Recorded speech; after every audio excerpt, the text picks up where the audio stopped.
global advertiser for innovative outdoor solutions. First of all ma'am congratulations, Vallabh Preeti को बहुत ही अच्छा response मिल रहा है। आपको किस प्रकार के कमेंट्स मिल रहे हैं आपके फ्रेंड से, आपके इंडस्ट्री फ्रेंड से? क्या थोड़ा बहुत अच्छे एक्चुअली यार। पृथ्वी वल्लभ एक बहुत ही बड़ा शो है, बहुत ही यूनिक शो है, बहुत ही मेहनत है इसके पीछे। तो मुझे तो बहुत अच्छे कमेंट्स मिल रहे हैं मेरे पेरेंट्स से, मेरे फ्रेंड्स से, मेरे स्कूल फ्रेंड्स से, मेरे कॉलेज फ्रेंड्स से। सब लोग बहुत पसंद कर रहे हैं कोशा को एंड कोशा की लव स्टोरी को, कोशा और तैलब की लव स्टोरी को। अगर आप लोग ये शो देख रहे हैं तो आप लोगों को पता होगा। तो बहुत ही यूनिक लव स्टोरी है कोशा और तैलब की, क्योंकि कोशा एक प्रोस्टिट्यूट है, वेश्या है, और तैलब एक राजा है। तो राजा और प्रोस्टिट्यूट की जो लव स्टोरी है वो अपने आप में ही बहुत यूनिक है। तो और इसमें बहुत इंटेंसिटी है लव स्टोरी में, बहुत पेन है, कहानी है, रहस्य है, तो बहुत कुछ है। तो और आगे भी बहुत इंटरेस्टिंग होने वाला है। तो बहुत ही मुझे तो बहुत ही अच्छे रिव्यूज़ मिल रहे हैं एक्टिंग के लिए, डांस के लिए, बिकॉज़ कोशा के लिए मैंने कथक लेसन्स लिए थे। और मैंने पर्सनली जाके ब्रॉथल में भी विज़िट किया था, बिकॉज़ ये कैरेक्टर मेरे लिए डिफरेंट है, कोशा का बहुत ही ज़्यादा डिफरेंट है जो अभी तक मैंने किया है। और बहुत ही प्रेशर था शुरू में, क्योंकि क्रिएटिव डायरेक्टर्स एंड प्रोड्यूसर्स की बहुत एक्सपेक्टेशंस थी मुझे लेकर, क्योंकि उनको मेरा ऑडिशन काफ़ी पसंद आया था। तो मैं थोड़ा प्रेशर में आ गई थी कि oh shit, now I have to live up to their expectation. Otherwise आप कर लेते हो कोई भी कैरेक्टर, बट मुझे बहुत काम करना पड़ा इस कैरेक्टर के ऊपर। तो होपफुली सब अच्छा चले। जैसे कि अपने पास में देखा, आपने बहुत डिफरेंट रोल्स किए हैं, तो ये रोल में आपको क्या एक यूनिकनेस लगी जो आपने हामी भर दी इसकी? पहली चीज़, मैंने आज तक कभी भी पीरियोडिक ड्रामा नहीं किया है। मैंने सोशल शोज़ किए हैं, फिक्शन। सो मेरे लिए ये बहुत इंटरेस्टिंग था कि ये एक पीरियोडिक ड्रामा है। मैंने कभी माइथो भी नहीं किया है, पीरियोडिक ड्रामा है। और पहली चीज़ ये थी। दूसरी चीज़, जो जिस लेवल पे ये शो बनाया जा रहा था उस वक्त, अभी जो निकल के आया है, मुझे उस वक्त नहीं पता था कि ये इतना बड़ा शो है। बट मुझे पता था कि हाँ, बहुत मेहनत लगी है शो में, कुछ बहुत बड़ा करने की कोशिश कर रहे हैं टीवी के लेवल के लिए। दूसरी चीज़ ये थी। तीसरी चीज़, एक प्रोस्टिट्यूट और एक वेश्या का कैरेक्टर प्ले करना एक अपने आप में बहुत ही बड़ा चैलेंज होता है। Like Chandramukhi from Devdas. So बहुत चैलेंजिंग अपने आप में ही होता है, क्योंकि आपको बॉडी लैंग्वेज वो लानी पड़ती है, आपको अपने लिहाज वो बोलने में, बॉडी लैंग्वेज में, आपको डायलॉग डिलीवरी पे बहुत ध्यान देना पड़ता है। Because Kosha it's a periodic drama, और कोशा मानेकखेड़ से है जो साउथ में है। तो वहाँ पे उसका जो कॉस्ट्यूम है वो इस तरीके से है, गजरा लगाती है, शायरियाँ बोलती है। वो बातों बातों में भी बहुत शायरियाँ बोलती है, मतलब वो आपसे नॉर्मली बात नहीं करेगी, वो आपसे शायराना ढंग में बात करेगी। तो ये सब चैलेंजेस थे जो मुझे एक्चुअली एक्साइट करते थे कि हाँ यार, this I want to do this. Periodic drama की जब भी बात आती है तो एक ज़रूरत होती है उसकी डिटेलिंग पार्ट, जैसा वर्बल हो गए, उसकी कॉस्ट्यूम। तो आपने उसके ऊपर कितनी बारीकी से नज़र दी? मुझसे ज़्यादा एक्चुअली हमारी टीम ने बहुत बारीकी से काम किया। ये 1 साल का काम है, कोई छोटा मोटा काम नहीं है। ये लोग डिटेलिंग में, जब मुझे पता चला था कि ये लोग इतनी डिटेलिंग में जा रहे हैं कि कॉस्ट्यूम के कलर बैकग्राउंड से मैच होने चाहिए, बैकग्राउंड के कलर अपने फ्लोर कारपेट से मैच होने चाहिए, आपका सेट ऐसा होना चाहिए। तो वो लोग बहुत डिटेलिंग में काम कर रहे थे उस वक्त। तो मैं बहुत एक्साइटेड हो गई थी कि यार, ये लोग इतनी मेहनत करें तो मुझे भी करनी चाहिए। तो मैंने बहुत सारी फिल्म्स देखी जिनमें थोड़ा भी ये फ्लेवर है, जिसमें भी थोड़ा भी कोई भी प्रोस्टिट्यूट का जिसने भी रोल प्ले किया है। लाइक मुगल आज़म तो क्या डिफरेंट है, बट मुगल आज़म का फ्लेवर था, बिकॉज ये पीरियोडिक ड्रामा है। हाँ, लाइक देवदास। और थोड़ा मैंने बाजीराव मस्तानी में से भी, मस्तानी से थोड़ा लिया है, बिकॉज वो तैलब और कोशा की लव स्टोरी बाजीराव और मस्तानी की लव स्टोरी से बहुत मैच करती है।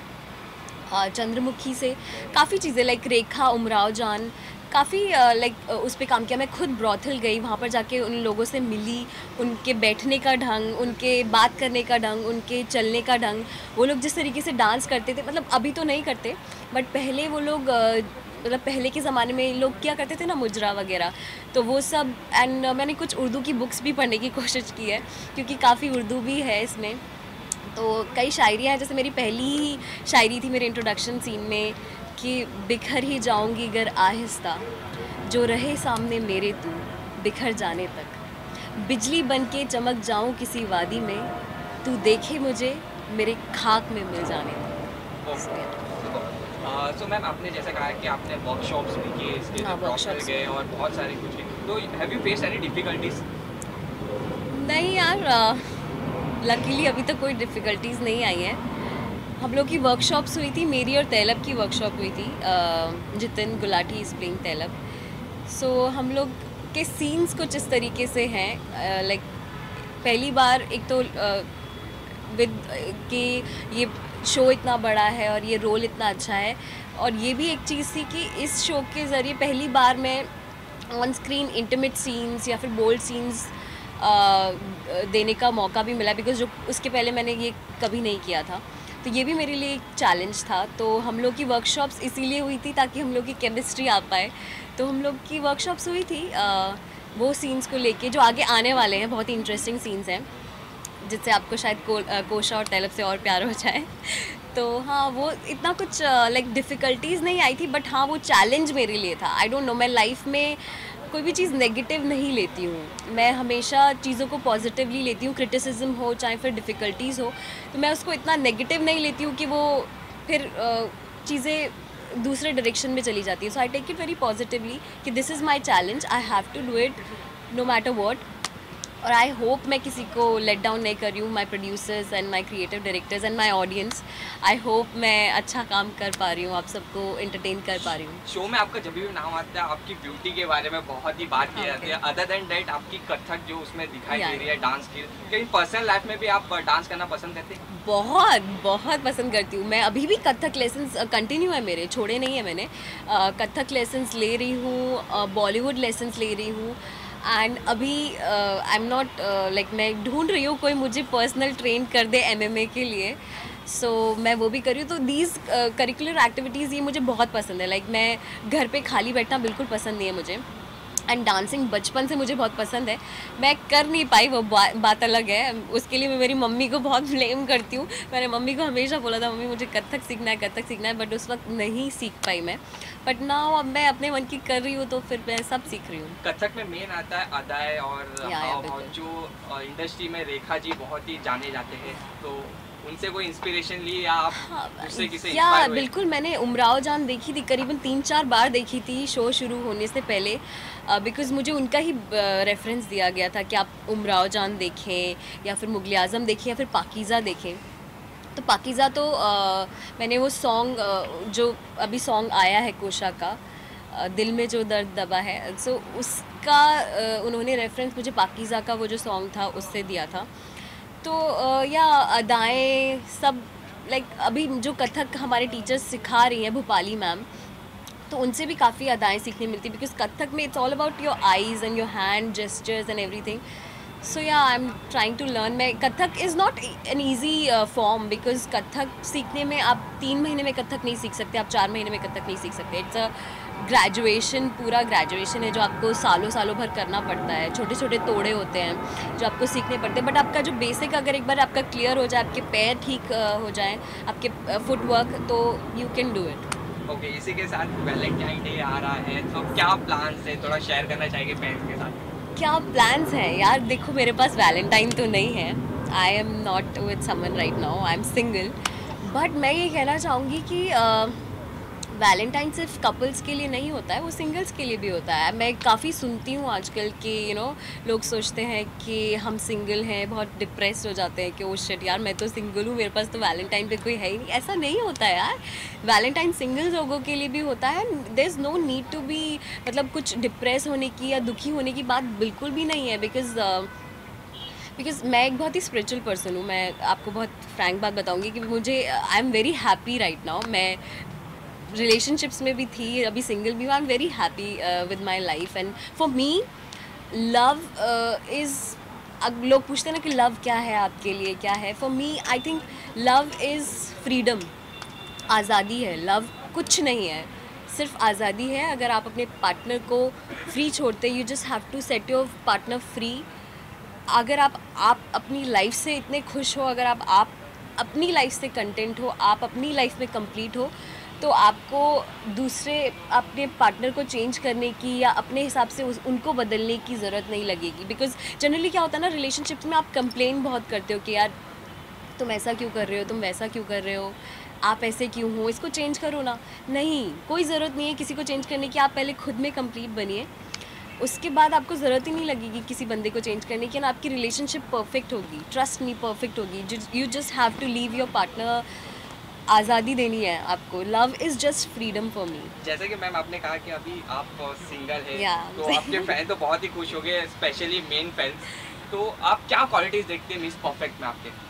मिस्टर परफेक्ट में क्वालिटीज़ यार, मैं qualities actually I am a person जो शक्ल देख के या बॉडी देख के इंसान को कभी भी जज नहीं करती हूँ। So for me he has to be a good human being first. सबसे पहली चीज़ है, he has to be a good human being, he has to have a good soul, good heart, generous होना चाहिए बंदा। फिर शक्ल वक्ल तो यार कुछ टाइम की बात होती है, उसके बाद आप सब भूल जाते हो। शक्ल किसको याद रहती है। ऑब्वियसली थोड़ा गुड लुकिंग होना चाहिए, मैं ये नहीं बोलूँगी कि कोई भी आएगा चलेगा, बट या he has to be generous, good heart, he has to have a good heart. बाकी सब तो मैनेज हो जाता है यार। मैं बहुत मैं आई एम अ पर्सन जिसकी बहुत छोटी छोटी ख्वाहिशें हैं कि मुझे कुछ नहीं चाहिए लाइफ में। एक बंदा होना चाहिए जो प्यार करे, अच्छा दिल हो, अच्छा बंदा हो, बस ठीक है। वैलेंटाइंस के लिए जब भी बात आती है तो कॉलेज डेज बहुत याद आते हैं, तो any memories you like to share? Actually मैं बताऊँ तो this is my first year जब मेरे पास I don't have a partner for Valentine.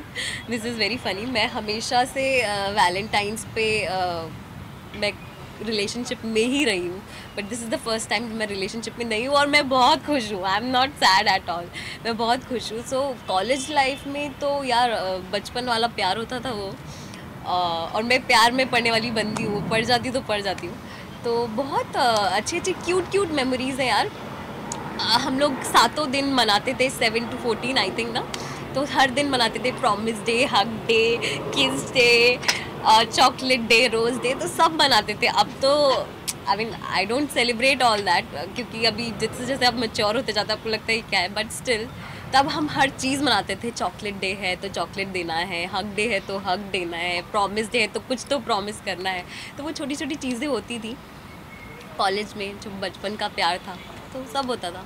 Okay, जैसे कि आपने कहा मैम वैलेंटाइन डेज एक अलग ही मेमोरीज शेयर करता है, बट कोई सोशल वर्कर्स लोग हैं बहुत सारे जन जो मानते हैं कि ये सोसाइटी को इफ़ेक्ट करता है, तो उसके बारे में क्या कहना चाहिए? सोसाइटी को इफ़ेक्ट नहीं करता है। आई डोंट नो किस तरीके से इफ़ेक्ट करता है। मीन्स ये कल्चर के अगेंस्ट है? नहीं यार, बिल्कुल नहीं। मैं तो ये कहना चाहूँगी कि अगर दो प्यार करने वाले अगर एक दिन सेलिब्रेट करते हैं अपने प्यार को, तो ये बिल्कुल गलत नहीं है। वो अगर आप उस चीज़ को गलत तरीके से लेते हैं तो वो गलत है, क्योंकि अपने इंडिया में पब्लिकली इट्स नॉट अलाउड कि लोग गार्डन में बैठे हैं। वो सब अलग चीज़ें है। बट अगर दो प्यार करने वाले प्यार को सेलिब्रेट करें तो मेरे हिसाब से तो बिल्कुल गलत नहीं है, क्योंकि मैं खुद बहुत प्यार पे बिलीव करती हूँ। For me love is everything, and love is not just कि एक कपल, एक पार्टनर, एक लड़का एक लड़की को दे। Love is something which I can give it to you, which I can give it to her also. मैं इस टेबल को प्यार कर सकती हूँ, इस प्लांट को प्यार कर सकती हूँ। तो love for me is something which you can give as much as you can. आपके पास लव भरा होना चाहिए। तो मेरे हिसाब से तो आप जितना लव देते हैं आपको उतना लव मिलता है। तो फॉर मी अगर लव को आप गलत बोलेंगे तो मैं तो बिल्कुल नहीं मानूंगी। For me love is everything. Okay, super thought. Lastly your any upcoming project you like to share? नहीं, अभी फ़िलहाल तो I am fully devoted to Prithvi Vallabh only, because हम लोगों ने सीज़न 2 की शूटिंग शुरू कर दी है। पृथ्वी वल्लभ 2 सीज़न में आएगा। 40 एपिसोड के 2 सीजन्स हैं। आई डोंट नो वो एक साथ लाएंगे या बीच में गैप देंगे, बट सीज़न 1 कंप्लीट हो चुका है। सीज़न 2 की शूटिंग शुरू हो चुकी है। Season 2 is even more interesting.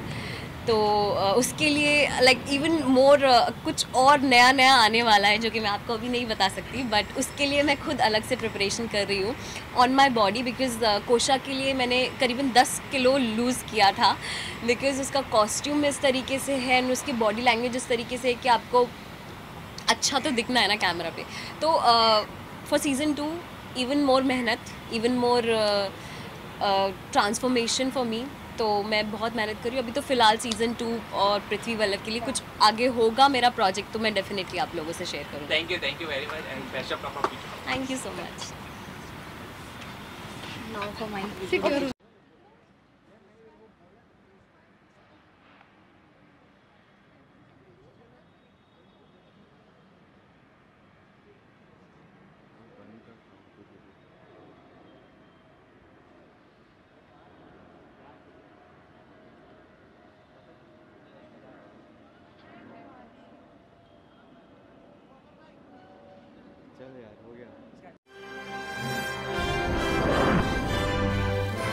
Global Advertiser for innovative outdoor solutions.